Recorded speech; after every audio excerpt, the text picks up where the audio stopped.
তোমাকে আমরা বিদায় দিতে আসি নাই এখানে। তুমি আমাদের বুকের ভেতরে আছো এবং চিরদিন বাংলাদেশ যতদিন আছে তুমি সকল বাংলাদেশির বুকের মধ্যে থাকবে। এটা কেউ সরাতে পারবে না। আমরা আজকে তোমাকে প্রিয় হাদি বিদায় দিতে আসিনি। আমরা তোমার কাছে আমরা ওয়াদা করতে এসেছি। তুমি যা বলে গেছো সেটা যেন আমরা পূরণ করতে পারি, সেই ওয়াদা করার জন্য আমরা একত্র হয়েছি।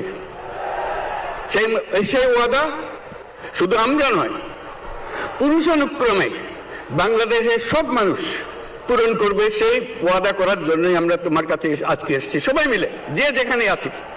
আমরা তোমার যে মানব প্রেম, তোমার যে ভঙ্গি, মানুষের সঙ্গে উঠা বসা, তোমার যে রাজনৈতিক দৃষ্টিভঙ্গি, সবাই প্রশংসা করছে।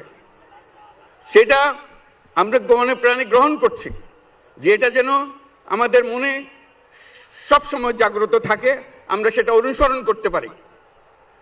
তুমি আমাদেরকে এমন এক মন্ত্র কানে দিয়ে গেছো, সেই মন্ত্র বাংলাদেশের কেউ কোনোদিন ভুলতে পারবে না এবং এই মন্ত্র চিরদিন আমাদের কানে বাজতে থাকবে। সেই মন্ত্র বাংলাদেশের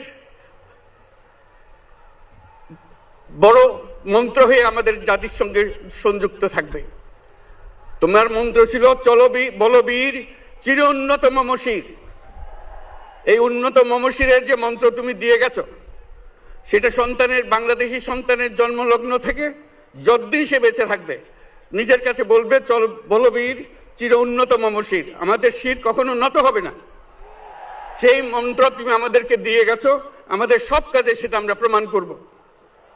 আমরা দুনিয়ার সামনে মাথা উঁচু করে চলবো, কারো কাছে মাথা নত করব না। সেই মন্ত্র তুমি আমাদেরকে দিয়ে গেছো, আমরা সেটা পূরণ করে যাব।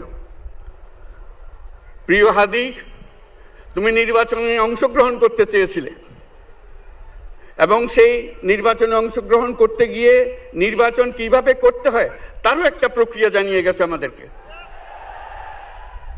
সেই প্রক্রিয়া যেন আমরা সবাই মিলে গ্রহণ করি, যে কিভাবে প্রচারণা কার্য চালাতে হয়, কিভাবে মানুষের কাছে যেতে হয়, কিভাবে মানুষকে কষ্ট না দিয়ে তার বক্তব্য প্রকাশ করতে হয়, কিভাবে বিনীতভাবে মানুষের কাছে আসতে হয়, সবকিছু তুমি শিক্ষা দিয়ে গেছো।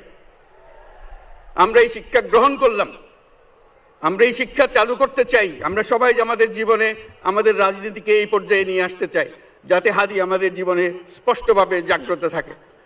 হাদি, তুমি হারিয়ে যাবে না, তুমি কোনোদিন কেউ তোমাকে ভুলতে পারবে না। তুমি যুগ যুগ ধরে আমাদের সঙ্গে থাকবে, আমাদেরকে তোমার মন্ত্র পুনঃ পুনঃ মনে করিয়ে দেবে, আমরা তোমাকে মনে করিয়ে দেব চলবীর উন্নত মমশির। আমরা সেই মন্ত্র নিয়ে আজকে সামনের পথে এগিয়ে যাব। তোমাকে আমাদের সবার পক্ষ থেকে তোমার সঙ্গে ওয়াদা করলাম, আজকে তোমাকে আল্লাহর হাতে আমানত রেখে গেলাম। আমরা সব সময় তোমার কথা স্মরণ রেখে জাতির অগ্রগতির পথে চলতে থাকবো।